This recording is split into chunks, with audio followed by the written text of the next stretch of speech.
ராஜேஷ் அண்ணா உங்களுக்கு தெரியும், இங்கதான் இருக்கிறாங்க. நாங்க ரொம்ப ஆழ்ந்த வருத்தத்தில் இருக்கிறோம். நம்ம கட்சி சார்பா நாங்க உங்களோட நிக்கிறோம். நாளை மறுநாள் ராஜேஷ் அண்ணா எல்லா தலைவரும் வருவாங்க.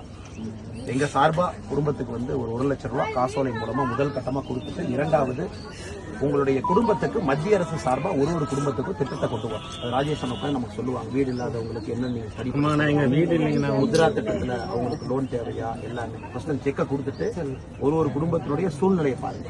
குடும்பம் எப்படி இருக்கிறாங்க, படிச்சிருக்கிறாங்களா, ப்ரீ மெட்ரிக் ஸ்காலர்ஷிப் தேவைப்படுறாங்க. ஒரு குடும்பத்துக்கு ஒரு நோட்டு போட்டு நீங்க கொடுக்கணும். நாளைக்கு நீங்க சம்பத்தண்ண மாவட்ட தலைவர் அண்ணன் அருள் அண்ணன் இருக்கிறாங்க. ஆமாங்க, புரியுதுங்க. நாளைக்கு முதல் கட்டமா காசோலை கொடுத்துறாங்க. ஆமா, புரிஞ்சுக்கிட்டேன்.